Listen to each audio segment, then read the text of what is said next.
Okay, the first thing I try to do when learning any new programming language is get to the point where it can make weird noises.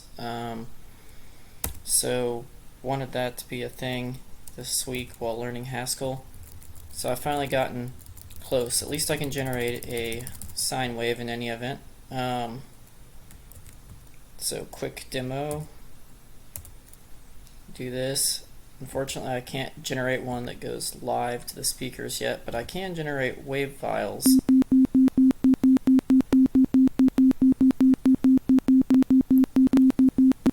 I suspect that sounds choppy because I'm having trouble with my screen recording software. It's kind of making it broken up, but it plays a sine wave.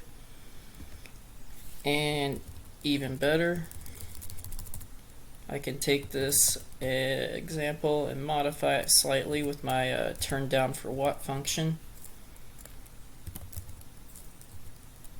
We got to output sample 2. Run this again. This just recompiles it and reruns it. I actually should do sine 2.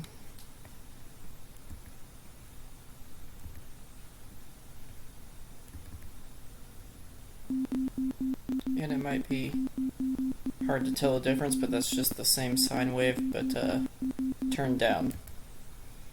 From there I can start to get weirder with it, but quite honestly I don't have a lot of this working just yet. Fun times, and welcome back to the Hall of Infinity.